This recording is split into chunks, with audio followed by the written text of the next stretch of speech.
Sejam bem-vindos à TPC de Ciências da Natureza e Matemática da DE de São José do Rio Preto. Hoje o tema será sobre direitos humanos e educação em direitos humanos e contará com a presença das professoras da Unesp de São José do Rio Preto, doutora Ana Paula Polacchini de Oliveira e doutora Ana Maria Klein. Esse assunto é muito importante que todos tenham conhecimento, além de seus deveres na sociedade, os direitos que tem, ou então não terá como utilizar da justiça para cobrá-los. A BNCC apresenta um conjunto de competências gerais que visam o desenvolvimento de habilidades, incluindo os elementos e valores dos direitos humanos e da sustentabilidade ambiental. Ana Maria Klein, a gente está hoje aqui para conversar com vocês sobre os direitos humanos e a educação em direitos humanos. Boa tarde a todas e a todos. Meu nome é Ana Paula Polacchini de Oliveira. Também estou aqui hoje para conversar sobre direitos humanos e educação.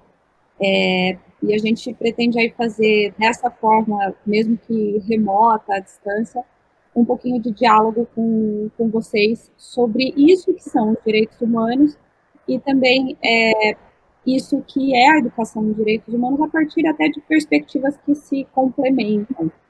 De um lado, a professora Ana Klein vem da educação e de todo um caminho aí trilhado nesse campo. Eu venho da área do direito e um dos grandes desafios que nós temos de uma forma geral, e todo mundo aqui, é associar isso tudo sabendo que estamos nos referindo a uma base de sustentação para a convivência humana, para se travar relações éticas entre seres humanos e coletividade, e que uso que a gente faz disso tudo. Como é que a gente usa isso tudo também como sujeitos que têm não só esse dever, como o direito de clamar por isso no contexto atual da sociedade em que a gente vive. Então, é legal que a gente coloque isso tudo para dialogar. Aparentemente, a gente pensa em direitos humanos como alguma coisa muito distante de nós, e será que isso está realmente distante, Então, ficam aí essas reflexões iniciais para que a gente possa também pensar, mas eu estou me referindo a uma declaração de direitos humanos feita lá em 1945. O que isso deve me atingir enquanto educador, e como isso deve me atingir também enquanto alguém que é um sujeito ativo em outras existências, na vida de outras pessoas. Então, é mais ou menos essa a ideia também. A gente tem aqui um material visual para compartilhar, até para facilitar um pouco a forma como cada um lida com essa discussão. Então, eu vou compartilhar aqui agora uma tela. E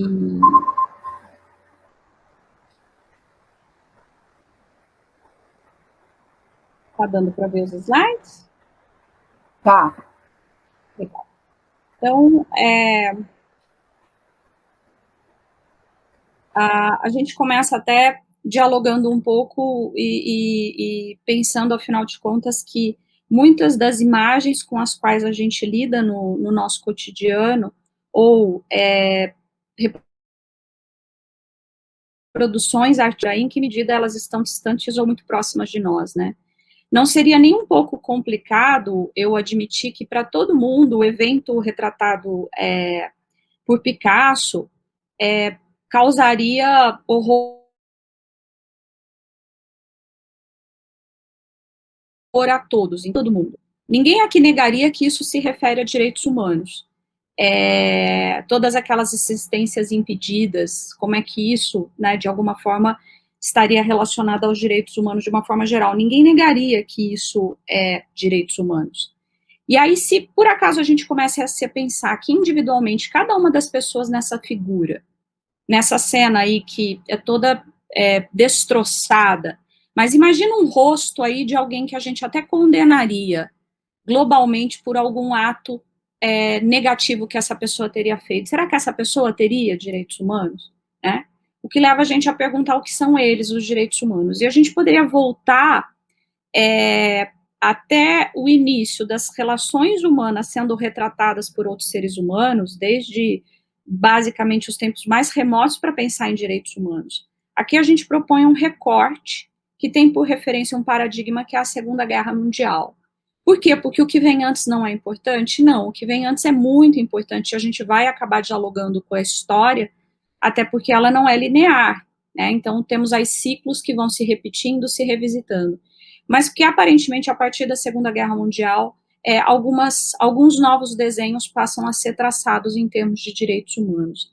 E dentre esses desenhos, um que vem tomando força também no Brasil, que é aquele que a gente pensa a partir da Constituição de 88, que é a respeito de nós mesmos, né? Nós brasileiros, o que a gente tem de tão peculiar e tão nosso que exige pensar os direitos humanos para nós mesmos também.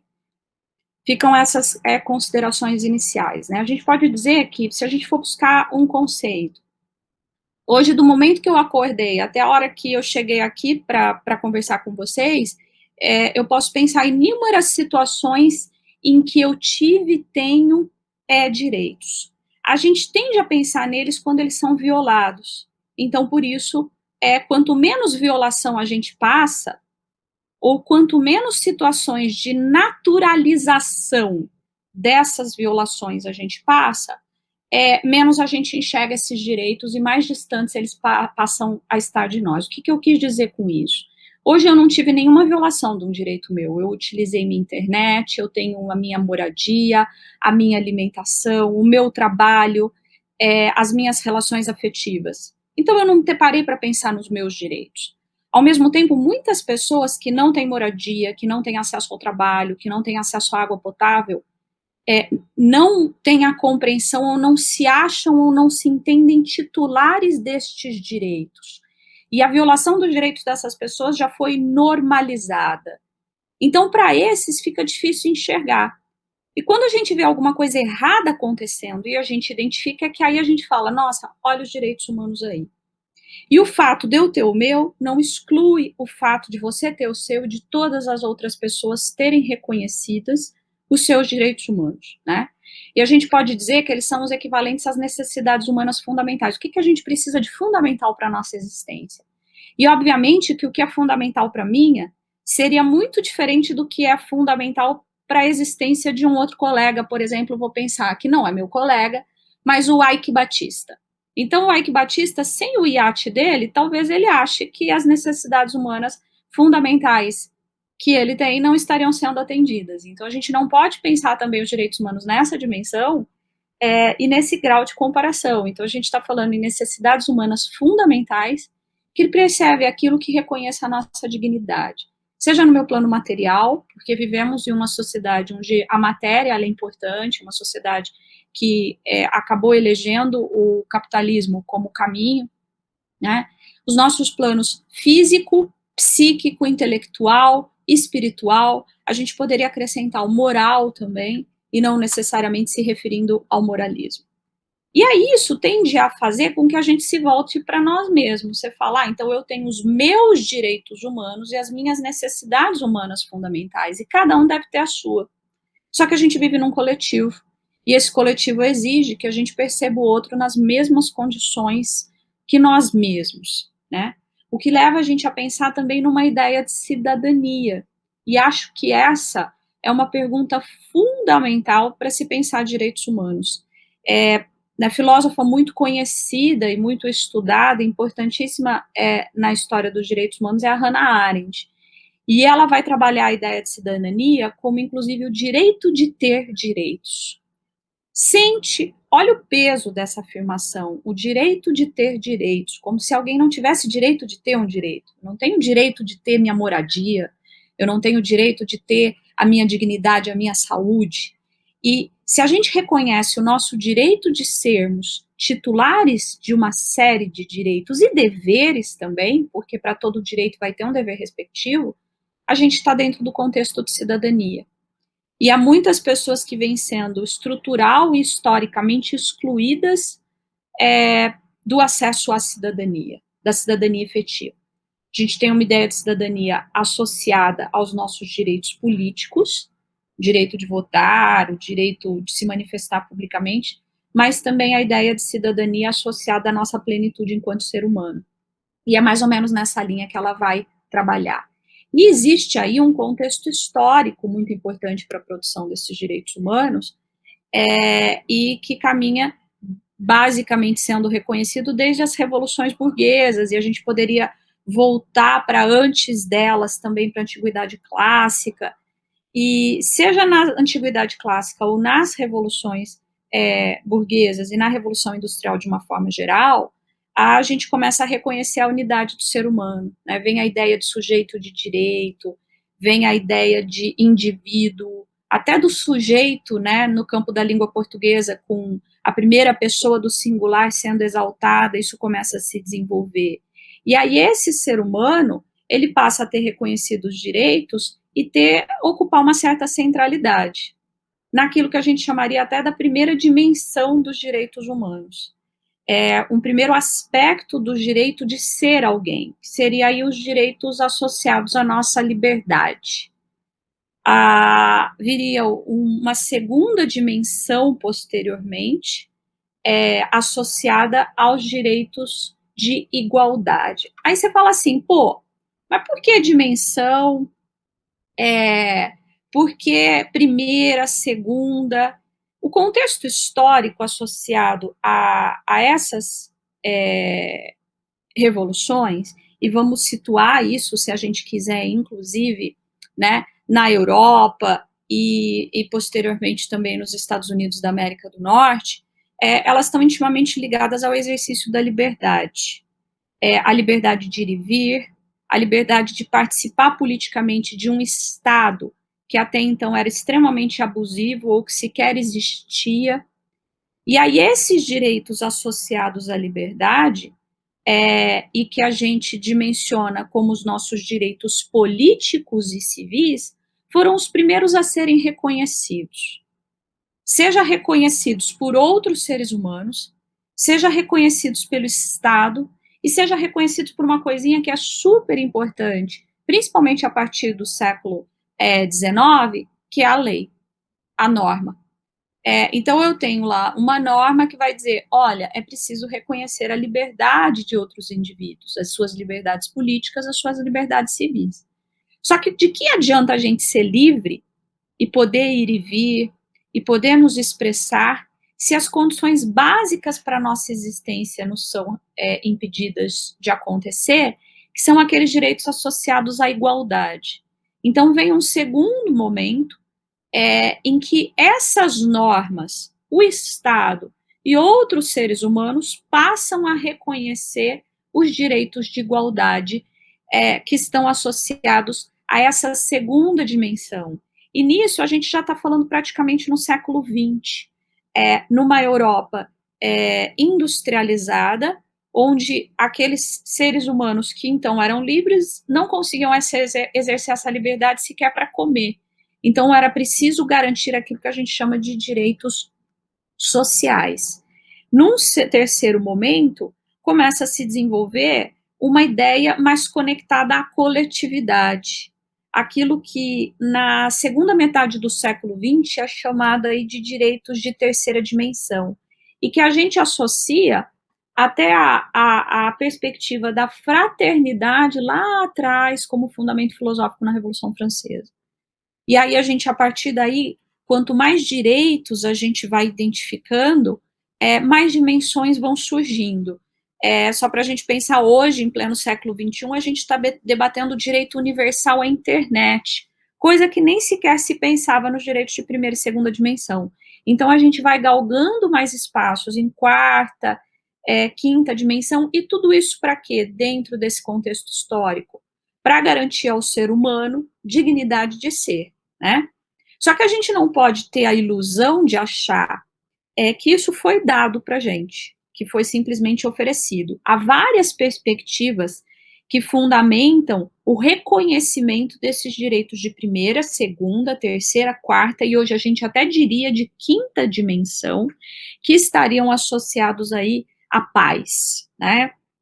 A gente pode romantizar esse processo todo e fundamentá-lo classicamente, entendendo que eles nos foram dados e que a gente reconhece que eles são importantes. A gente pode fazer uma crítica filosófica entendendo que eles foram sendo concedidos pelo Estado e que, na verdade, a sociedade deveria ter conquistado muito mais. E a gente pode também fundamentar dizendo que a gente foi construindo isso historicamente e que isso demandou movimentos, isso demandou luta, isso demandou sangue. Vamos pensar, por exemplo, direitos aí associados à segunda dimensão, que estão ligados à igualdade, a própria igualdade de gênero, a defesa dos direitos políticos das mulheres, que seriam direitos de primeira dimensão, pensados depois associados a direitos de segunda dimensão. Isso tudo demandou sangue, precisou gente morrer, né, precisou de mobilização política para que esses direitos pudessem ser previstos em normas. Então, existe aí um campo de fundamentação que vai dizer assim, a integralidade desse ser humano precisa ser pensada em várias dimensões, e não adianta eu reconhecer um direito à liberdade se eu não estou tratando aquela pessoa com igualdade. Não adianta eu tratar um com igualdade e não ter essa dimensão destinada a todos os outros seres humanos. Não adianta eu não ser solidário ou não defender a paz. Então, toda essa fundamentação aí multidimensional fez com que a gente até tivesse uma classificaçãozinha, pensando nesses direitos aí multidimensionais. Então, os direitos civis e políticos ligados a todas as nossas liberdades são ainda chamados de direitos de primeira dimensão ou geração, e a gente pensa em relação a eles muito mais como uma garantia do cidadão em face do Estado. Então, o Estado se abstém de violar minha liberdade. Eu vou agir e basta que o Estado não interfira nisso.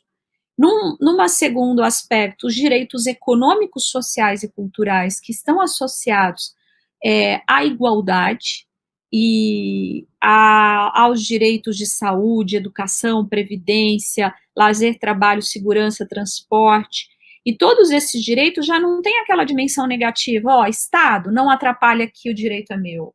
É preciso uma intervenção para que ele seja viabilizado para a sociedade.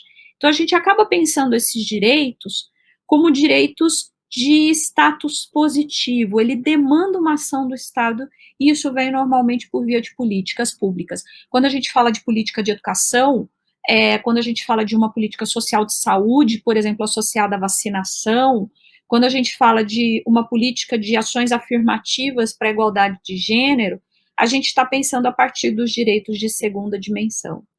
Na terceira dimensão, a gente situa majoritariamente aí o meio ambiente, e a democracia, informação, o pluralismo na quarta dimensão, a paz na quinta. Hoje a gente tem a defesa do direito à memória e à verdade, como a gente precisa se construir historicamente e reconhecer a nossa própria história para termos reconhecidas as diversas dos nossos direitos, né?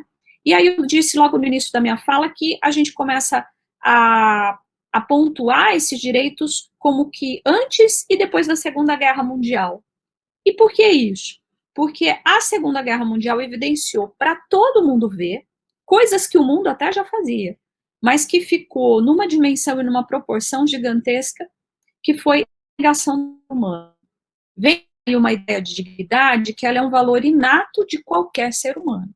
A gente poderia até buscar uma fundamentação filosófica nesse valor inato, muito antes da Segunda Guerra Mundial, na filosofia da antiguidade, nas teorias das virtudes, seja em Aristóteles ou outros filósofos, na dignidade kantiana, do valor intrínseco de cada ser humano. Mas de fato, com a Segunda Guerra Mundial, que é responsável pela negação do humano, por violações intergeracionais, e pela legalização disso tudo na ação do Estado, que a gente passa, de fato, a ter um novo paradigma, uma nova referência, que é o valor universal de cada um, que deve ser previsto em normas, onde esses direitos são invioláveis, onde cada ser humano deve ter a sua autonomia respeitada, e onde a dignidade deve ser garantida para cada ser humano. Quer dizer, não é uma questão aí de meritocracia ter direitos, mas basta ser humano para que você tenha a sua dignidade reconhecida. E isso veio com a Declaração Universal dos Direitos Humanos, lá em 1945, que vai dizer que todo ser humano tem direito de igualdade e que a justiça deve ser garantida. E um fator importantíssimo naquele momento é o fato de que era importante colocar no papel A gente precisa garantir segurança para que as pessoas possam, inclusive, exigir esses direitos. A gente diz que naquele momento estava no momento de reconhecimento formal. Quando a gente tem um reconhecimento formal de um direito, isso passa a ser tão importante para algumas pessoas que têm eles violados diariamente, porque pelo menos é o ponto de partida para exigi-los. E isso a Declaração Universal clama quando ela vai falar da importância dos tratados. Lá no artigo 1º da Declaração Universal de 48, que está associado, inclusive, à criação da ONU. A gente teve em 45, e o Brasil foi extremamente atuante em 45 para isso. A gente teve a Carta da ONU, que criou a Organização das Nações Unidas. E aí, em 1948, vem a Declaração Universal dos Direitos Humanos, instituída pela ONU, dizendo que todos os seres humanos nascem livres e iguais em dignidade e direitos. São dotados de razão e consciência e devem agir em relação uns aos outros com espírito de fraternidade. Esse primeiro artigo ele é muito emblemático, ele consegue trazer para dentro do seu texto as 3 dimensões de direitos fundamentais. E a gente pode analisar esse dispositivo com um olhar romantizado, partindo da ideia de que todo mundo já tem eles garantidos, como a gente pode observar o disposto aí e entender que devemos construir uma sociedade que garanta esses direitos. E reconhecer os direitos humanos, o seu processo de construção constante, de reafirmação diária, no cotidiano, e que tem a ver muito com aquilo que a Hannah Arendt colocava, que é o fato de que nós não podemos ser indiferentes à violação dos direitos de outros seres humanos. A gente não pode dar vazão à banalidade do mal, então a gente precisa ser sujeito ativo para garanti-los. Aquela Declaração Universal de 48, ela veio inicialmente pouco sendo cumprida, porque ela era vista como aquilo que a gente chama de soft law, era uma norma que não era vista como obrigatória. A ONU faz o que, então? Tendo isso em vista, ela desenvolve aquilo que nós denominamos de Carta Internacional de Direitos Humanos, que tem a declaração como uma das ferramentas, mas também tem 2 pactos, que é o Pacto Internacional dos Direitos Civis e Políticos, elaborados em 1966, e que no Brasil só passa de fato a produzir efeitos na década de 90, e o Pacto Internacional dos Direitos Sociais, Econômicos e Culturais. Eles foram elaborados em 66, começaram a valer em 77, e o Brasil só passou a aplicá-los na década de 90. Por que esses pactos são tão importantes? Porque a declaração, inicialmente, ela clamava um sujeito universal, como se eu, você e qualquer um que está ao nosso lado e cruzando com a nossa vida fosse absolutamente igual e merecesse o mesmo tratamento. Só que, na verdade, esse sujeito universal, ele carrega diferenças, ele tem uma série de vulnerabilidades e que demandam que a gente reflita de uma forma mais cuidadosa em relação a eles, até para garantia de direitos. E esses 2 pactos, eles vêm na esteira de evidenciar um pouco, já dar início a uma necessidade de evidenciação de vulnerabilidades. O Pacto dos Direitos Civis e Políticos exalta direitos de liberdade e o Pacto dos Direitos Sociais, Econômicos e Culturais exalta direitos associados à igualdade. Uma outra contribuição desses 2 pactos é que, de fato, eles começam a oferecer ferramentas para que a gente possa revisar e fiscalizar o cumprimento destes direitos. Alguns pontos importantes de destaque desses 2 documentos, né? O Pacto dos Direitos Civis e Políticos, ele garante a previsão e a proteção da liberdade de expressão e consciência. A gente tem o dever de respeitar a manifestação da liberdade de consciência dos outros seres humanos, inclusive crianças e adolescentes, não só como inclusive, como necessariamente. A gente tem que garantir a proibição da intolerância étnica ou racial. Tem que reconhecer minorias com relação à sua identidade cultural, religiosa, linguística, pensando em uma série de peculiaridades que o Brasil tem, em que ele reforça desigualdades no campo da cultura, da religião, ele reforça desigualdades de gênero. E aí esse Pacto dos Direitos Civis e Políticos, ele vem reforçar a necessidade da gente garantir isso, porque está associado à liberdade de outros seres humanos.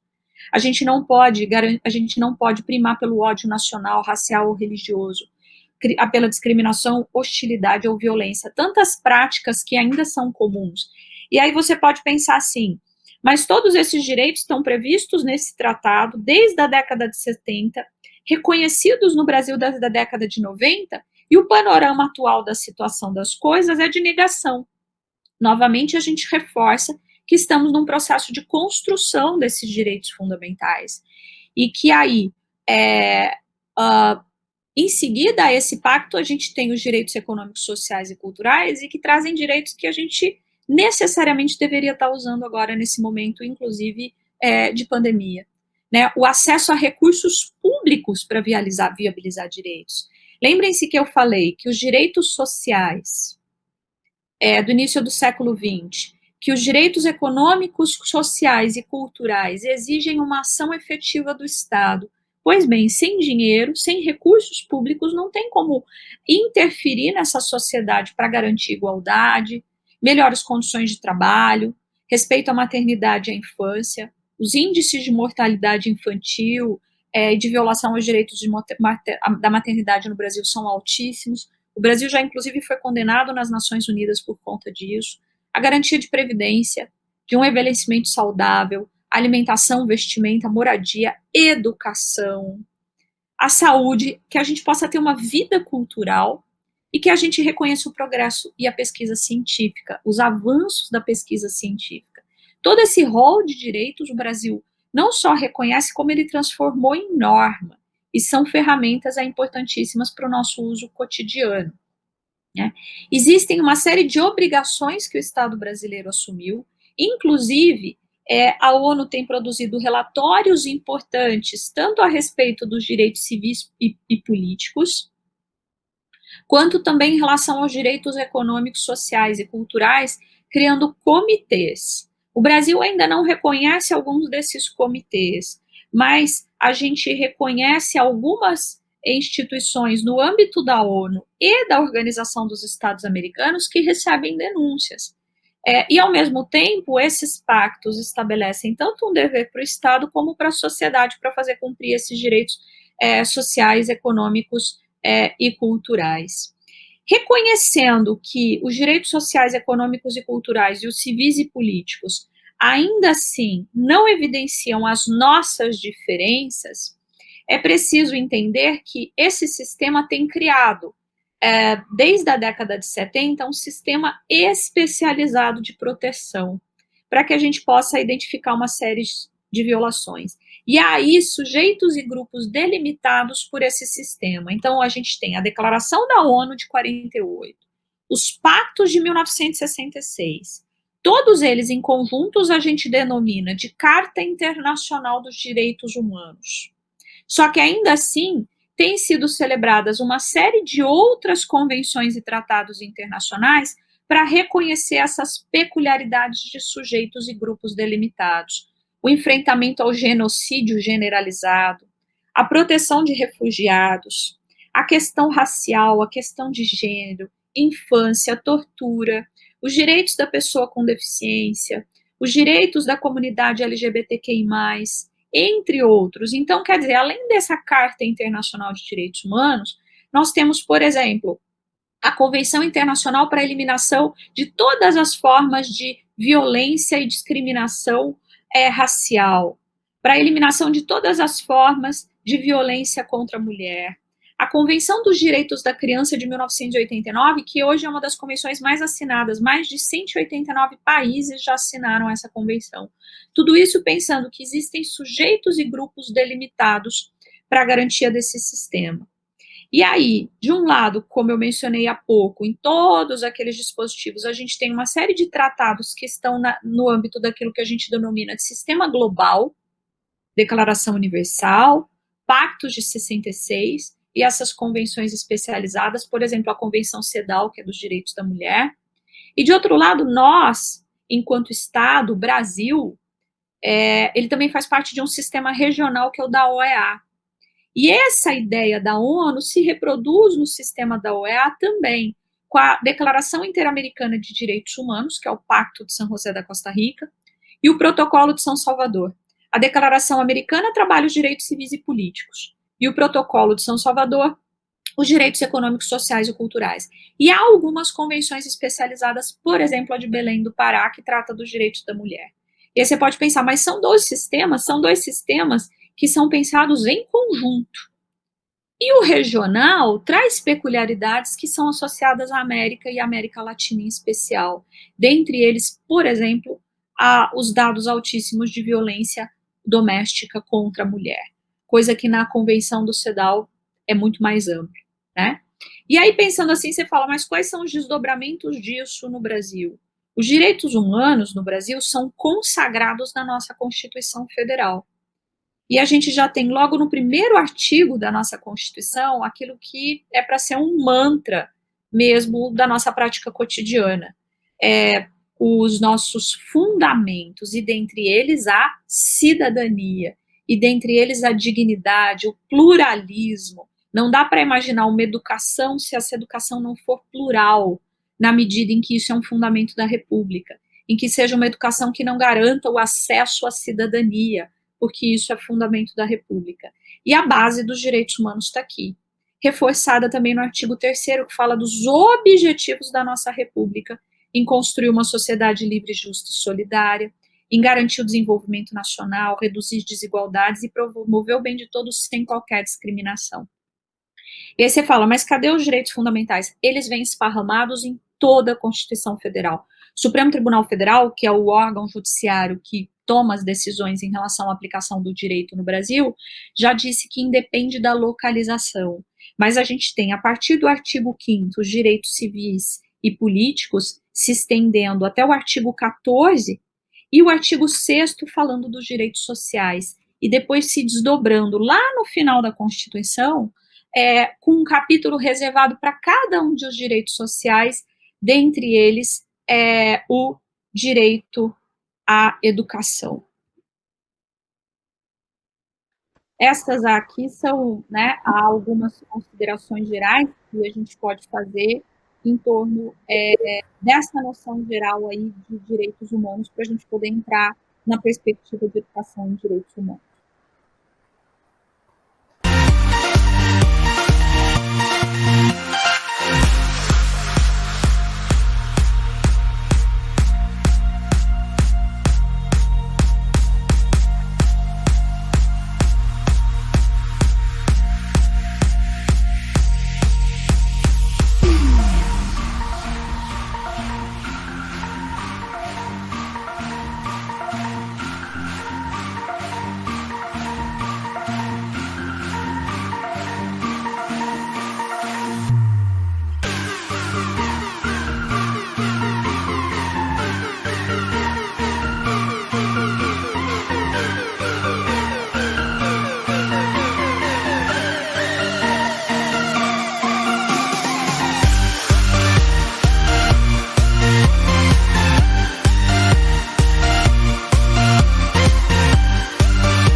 A gente ouvindo a Ana Paula, né, talvez quem seja professor fique se perguntando, mas o que tudo isso tem a ver com educação, né?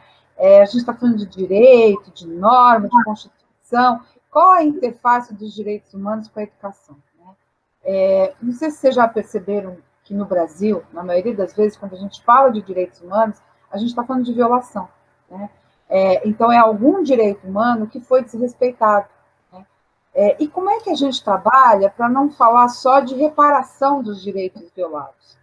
Então, a educação, ela desponta como um caminho promissor para que a gente consiga educar as pessoas para que elas comunguem valores e respeitos, né, a esses direitos. Então, tudo isso que a Ana traz tem uma base ética por trás, que é o reconhecimento da igualdade, o reconhecimento da liberdade, a questão da solidariedade, né? A gente tem que ser solidário na sociedade, né? Então, esses são valores que a gente tem que trabalhar. E a educação é uma via importante.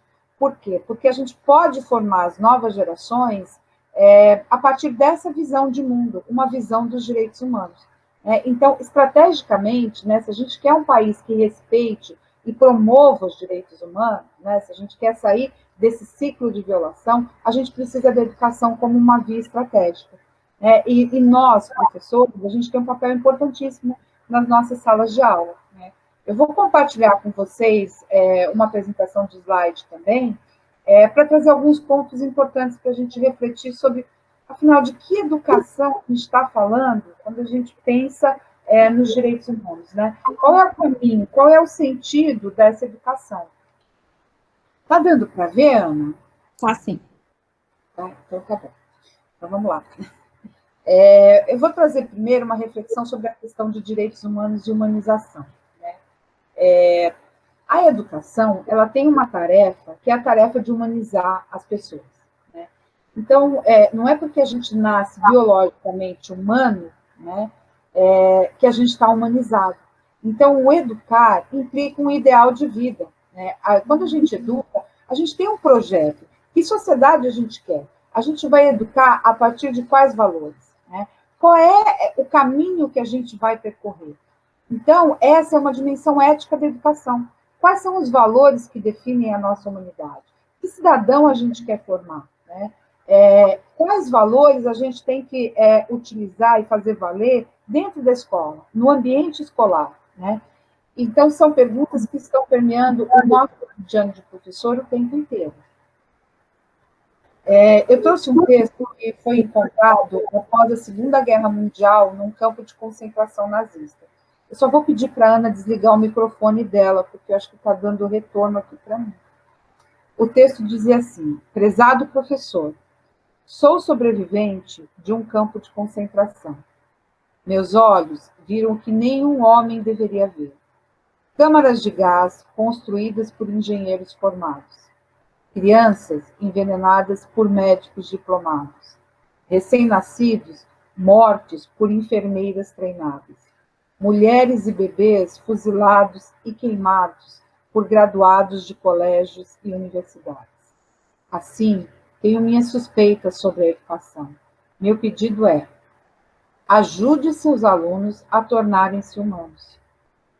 Seus esforços nunca deverão produzir monstros treinados ou psicopatas hábeis. Ler, escrever e saber aritmética só são importantes se fizerem nossas crianças mais humanas. É um texto que mexe com a gente, que é professor. Né? Afinal, a gente pode ensinar saberes técnicos, eles podem ser excelentes em história, geografia, português, matemática, mas e o processo de humanização? Dominar conteúdos, ser um médico super capaz, né? A gente sabe que o vestibular de medicina é dificílimo, né? Então, esses conteúdos que a gente trabalha na escola não quer dizer que a gente está formando eticamente os nossos alunos.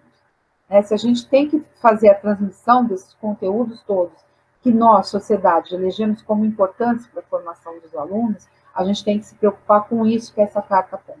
Qual é a dimensão ética que a gente tem trabalhado nas escolas e nas universidades? A gente está formando para humanizar?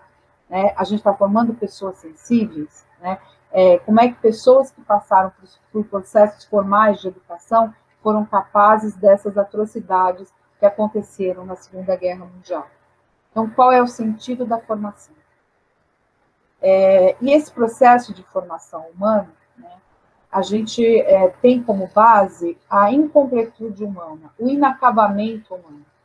A gente nasce inacabado enquanto espécie. A gente não nasce pronto e acabado como as espécies animais que já têm seu instinto e sabem como agir. O ser humano o tempo inteiro se pergunta que mundo eu quero, o que é certo, o que é errado. Então, a gente está numa dimensão ética. Né? Quais são os valores que guiam nossa vida? O que a gente quer enquanto sociedade? Né? Então, quando a gente nasce, a gente biologicamente é humano. Mas o comportamento que é desejado, que é esperado numa sociedade, ele não nasce com a gente. Isso vai sendo desenvolvido durante os nossos processos de educação, que não se dão só na escola, né? Se dão na sociedade, se dão na família, em todas as instituições que a gente faz parte. Mas a escola responde por uma parcela muito importante. Né? Por quê? Porque a escola é uma instituição que tem por função educar. Né? Então, todas as expectativas de educação, ou grande parte das expectativas educacionais, recaem sobre a escola. E quando recai sobre a escola, a gente tem que se perguntar qual é o sentido da formação que a gente está dando para esses alunos. Só ensinar conteúdo basta? A gente está humanizando esses seres humanos? A gente está pensando para que sentido, qual é o sentido daquilo que a gente ensina?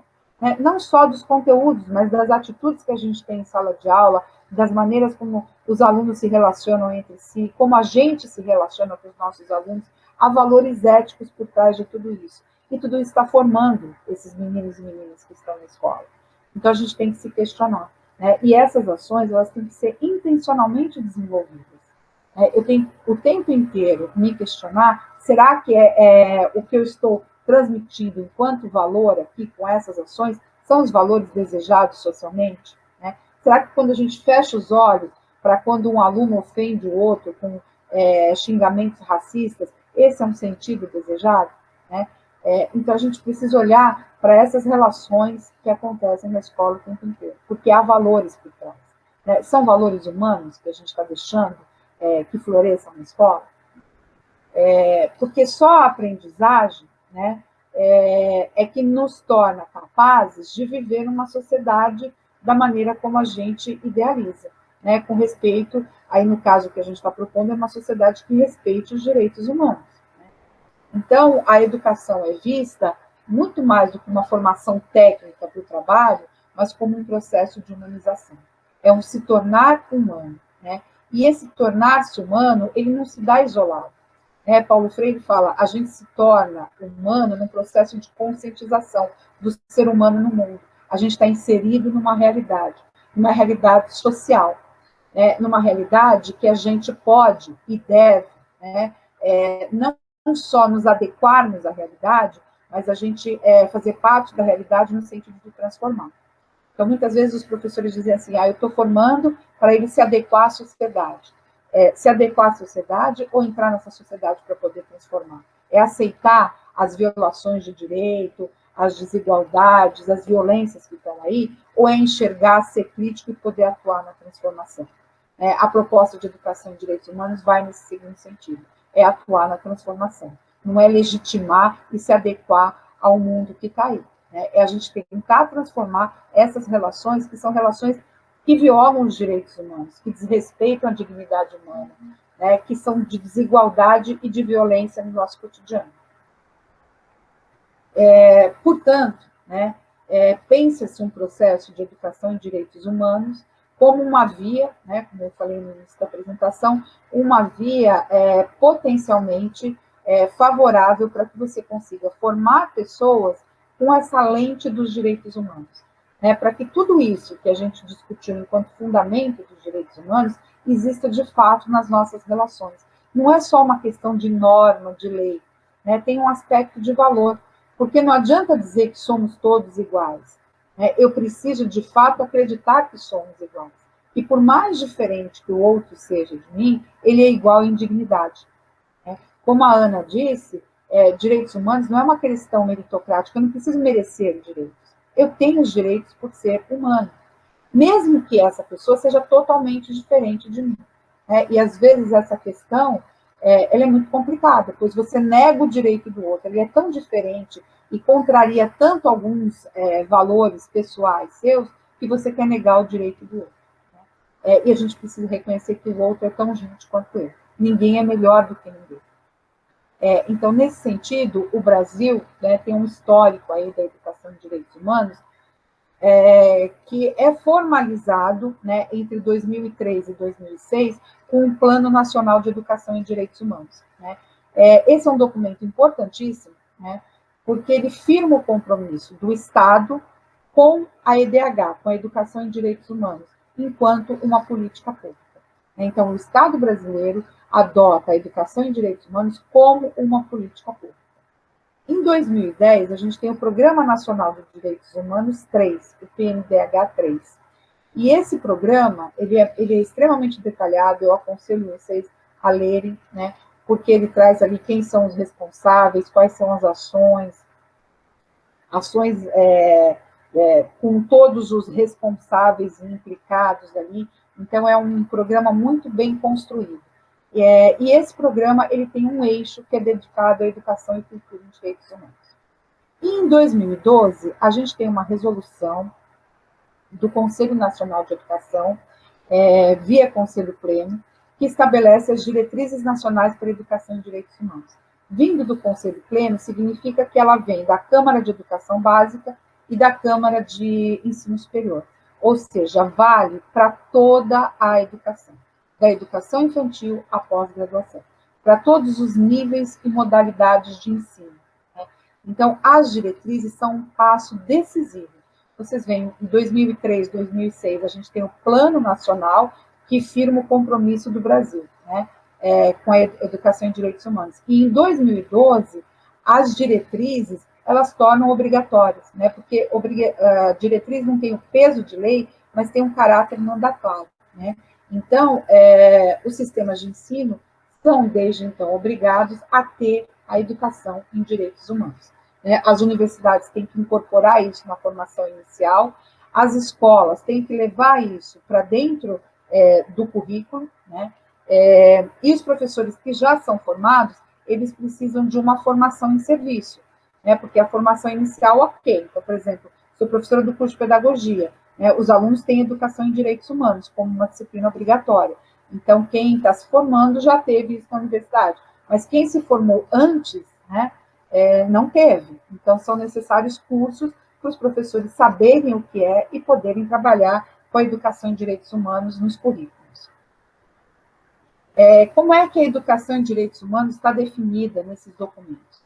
É um processo. Né? Então, se é um processo, não é algo pontual, não basta dar uma aula sobre direitos humanos, não basta eu fazer um evento sobre direitos humanos. O processo é algo que se estende e é contínuo, é o tempo inteiro em todas as relações. É multidimensional, então não está só na dimensão do campo epistemológico da construção do conhecimento e do saber, está no campo das relações interpessoais, dos valores que guiam as ações na escola. Né? Então, você quer uma educação que seja contínua, presente em todos os momentos desse processo de aprendizagem.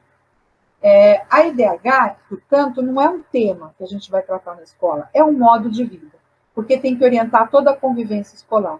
Veja bem, não adianta eu falar em direito à expressão, respeito ao outro, né? Por exemplo, todas as liberdades e os direitos de primeira dimensão, de primeira geração que a Ana Paula apresentou. Não adianta só eu falar. Os alunos têm que ter direito à expressão, né? Eles têm que ser respeitados, na sua opinião, claro que respeitando os outros e sem violência, mas tem que ter espaço, não adianta só eu falar para o meu aluno, ele tem que vivenciar.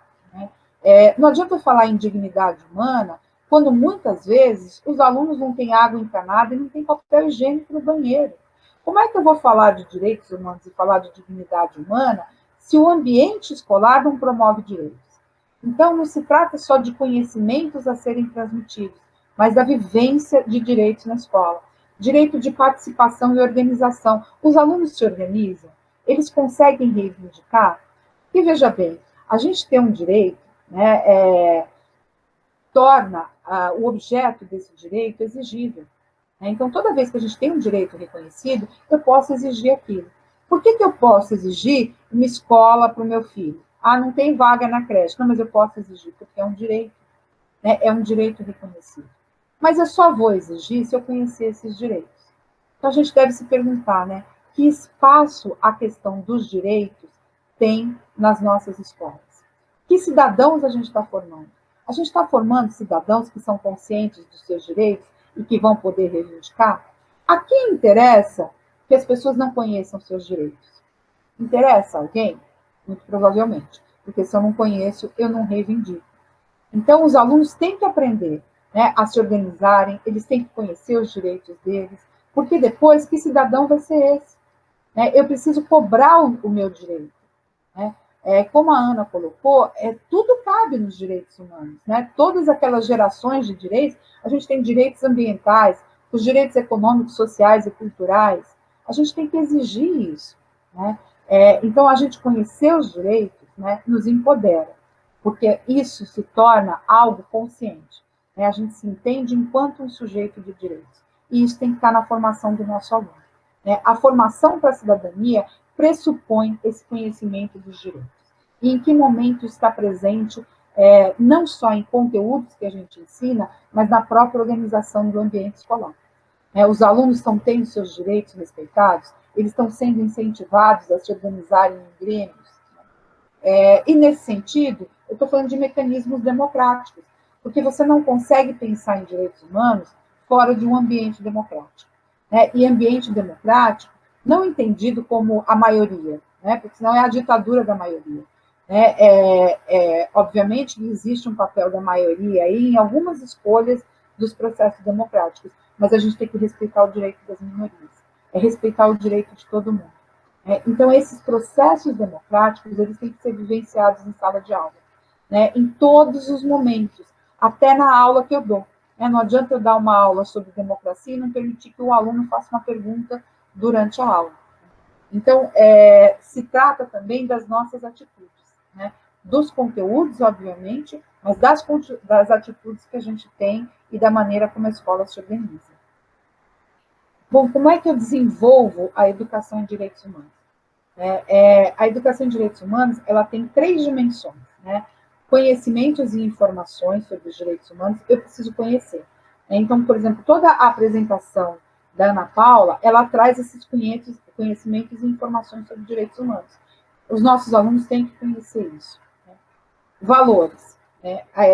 Construir valor é algo mais complicado. Não é porque você vai falar para o seu aluno, olha, a liberdade e a igualdade são importantes, que ele vai sair da aula valorizando a liberdade e a igualdade.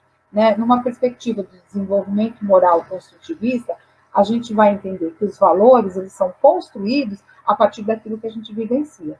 Então, o diálogo é importante? Eu vou aprender a valorizar o diálogo se eu participar de ações e de momentos onde o diálogo seja utilizado. Eu não valorizo uma coisa que eu não conheço. Eu aprendo a valorizar a democracia se eu vivenciei a democracia. A gente não valoriza porque alguém falou. Valor é tudo aquilo que é importante para a gente. Algo só se torna importante se eu vivenciei aquilo, não porque alguém disse. E a questão da prática é saber como reivindicar. O quanto nós sabemos sobre reivindicar nossos direitos. Como é que a gente se organiza?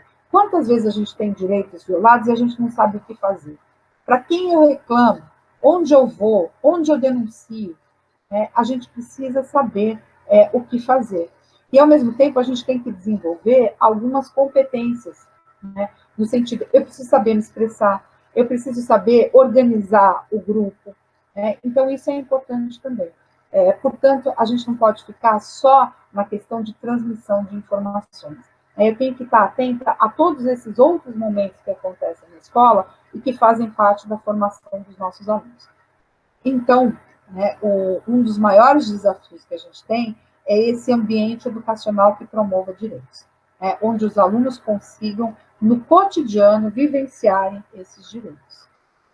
Em relação ao conhecimento, quando a gente está trabalhando com direitos humanos, isso pressupõe algumas metodologias que favoreçam uma aprendizagem significativa. Ou seja, a gente não está falando de uma educação memorística, a gente está falando de uma educação onde o aluno se questione, onde ele olhe para a realidade, onde ele problematize, onde ele tenha que pensar, onde ele tenha que se posicionar sobre o assunto, né? Então, não é uma educação passiva. Pressupõe a interdisciplinaridade. Pense nos temas que são relativos aos direitos humanos, né? A Ana trouxe vários ali, né? Então, por exemplo, questões de gênero, questão étnico-racial, laicidade e respeito à diversidade religiosa. São todos temas que são transversais e que eu preciso do conhecimento de várias disciplinas para abordar. Não dá para abordar só em língua portuguesa ou só em sociologia. A gente precisa do conhecimento de outras disciplinas que vão contribuir para eu entender a complexidade desse tema, né? E são temas que são transversais, né? Muito rapidamente, um tema transversal é um tema atual, é um tema que a gente precisa trabalhar, porque faz parte da formação para a cidadania, né? É um tema que envolve a questão ética, a questão de valores, e é um tema que pressupõe a mudança de comportamento, né? Os temas transversais têm em comum essas características.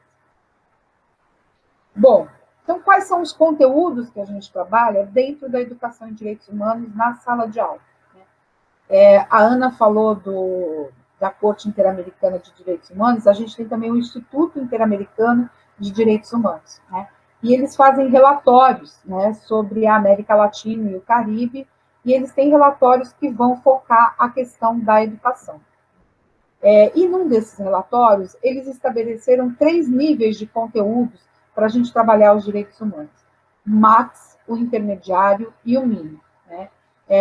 E todos esses níveis, né, eles têm que ser discutidos a partir de pontos de vista éticos, críticos e políticos. Os max conteúdos são as grandes categorias de componentes que integram os direitos humanos. Então, por exemplo, a apresentação inicial da Ana Paula apresenta vários pontos que se relacionam com maxi conteúdos, né? A questão da história dos direitos humanos, da democracia, dos valores, dos pactos, né? Então, os maxi conteúdos se relacionam com esses pontos. Dentro dos maxi conteúdos, a gente vai trabalhar informação e conhecimento, aí as categorias de análise, os princípios, né? A história dos direitos humanos, a origem, a evolução, as normas, quais são os instrumentos normativos dos direitos humanos, as instituições que protegem os direitos humanos.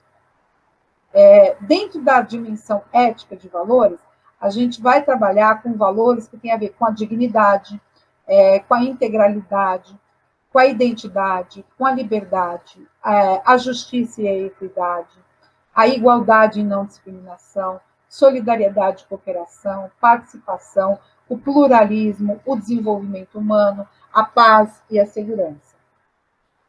Em relação às ações, desenvolver nos alunos o pensamento crítico, uma comunicação e uma argumentação eficaz e a participação e o trabalho cooperativo. Então, os nossos alunos, eles têm que conseguir se posicionar criticamente. Por isso que aí a gente tem que pensar, bom, qual metodologia favorece um pensamento crítico? O que eu vou utilizar? Qual estratégia? Por exemplo, debate, pode ser, trabalhar com projeto também, né? Então, eu tenho que pensar em caminhos que favoreçam esse pensamento crítico. A questão da comunicação e argumentação. Eu tenho que saber argumentar, expor um ponto de vista. E o trabalho cooperativo e a participação, que são aquelas questões de democracia. A gente tem que saber se organizar, saber onde reivindicar. O Instituto Interamericano, nessa análise que ele fez, ele foi detalhando nesse relatório quais são os conteúdos que a gente pode abordar.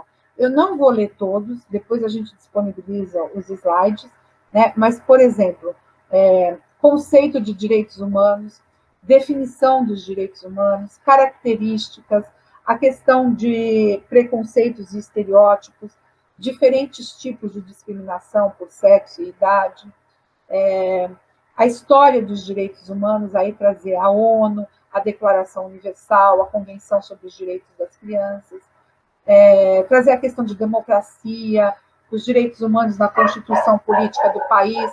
Vocês podem perceber que muitos desses pontos que eu estou trazendo aqui, a Ana Paula apresentou no início da nossa aula. Os conteúdos também, eles têm que incorporar as questões de cidadania, de direitos coletivos, a classificação dos direitos, né? Direitos civis, políticos, direitos econômicos, sociais e culturais. Enfim, depois a gente pode compartilhar os slides. Os conteúdos intermediários seriam os conteúdos que são mais particulares, né? Porque vocês vejam, no maxi conteúdo a gente está trabalhando com categorias macro, né, gerais, com conceitos. Aqui, nos intermediários, é o que vai dar sentido a esses conceitos, né? Então, eu vou trabalhar com temas mais específicos. Por exemplo, a questão de gênero, a questão de liberdade de expressão, a questão da discriminação e do preconceito. Então, são temas mais específicos que a gente incorpora nos conteúdos intermediários. E os mini conteúdos dizem respeito ao nacional e local. Então, por exemplo, a gente pegar um caso concreto, né, de uma desigualdade de gênero ou de alguma discriminação racial para discutir com os alunos, né? Então, nesse nível de mini conteúdos, a gente está levando em conta o contexto, né, o contexto local. E isso faz com que os direitos humanos se aproximem da nossa realidade. Por quê? Porque os direitos humanos não são abstrações, né? Muitas vezes as pessoas falam, é lindo, né, mas está só lá no direito. Não, a gente tem que trazer isso para a realidade. Né? Olhar para a realidade, ver em que aspecto do nosso dia a dia os direitos humanos estão presentes. Né? Porque não são os 30 artigos da declaração, eles estão presentes no nosso dia a dia, na nossa relação com o outro. Né? Quando eu me recuso a pagar os direitos trabalhistas da empregada, eu estou violando direitos. Né? Quando eu digo assim, não, para a empregada eu não vou pagar, porque eu não posso pagar direito trabalhista para ela. Eu estou dizendo que eu sou merecedor de 13º, de descanso semanal remunerado, de FGTS, mas a minha empregada não é. Então, de alguma maneira, eu não estou atuando num princípio de igualdade. Eu me coloco numa posição onde eu mereço que ela não. Então, a gente também diz respeito a direitos humanos nas nossas relações cotidianas. Quando a gente vê um aluno ofendendo o outro, e não se posiciona, não só no sentido de trazer alguma sanção para esse aluno, mas de trazer isso para reflexão. São esses fatos que a gente tem que questionar, e tem que mostrar, olha, ele é tão gente quanto você. Então, trazer os direitos humanos como pauta para a gente enxergar essas relações que permeiam o cotidiano escolar. A questão da transversalidade, a gente pode propor para os alunos debates que envolvam toda a comunidade, data significativa, né? Geralmente, a gente em escola tem que trabalhar dia de tudo, né? Então, se eu tenho que trabalhar dia do índio, não é para sair pintando criancinha e trabalhar o índio de uma maneira caricata, mas vamos trazer uma reflexão sobre o que é a questão indígena hoje, né? O que aconteceu, o desrespeito e a violação dos direitos aos povos originários. Né? Então, por exemplo, o Dia da Mulher, vamos discutir a questão da mulher no Brasil. Dia da Criança, a questão da criança, o trabalho infantil é um problema, o abuso sexual de crianças é outro problema. Então, utilizar essas datas para trazer uma reflexão crítica com os nossos alunos.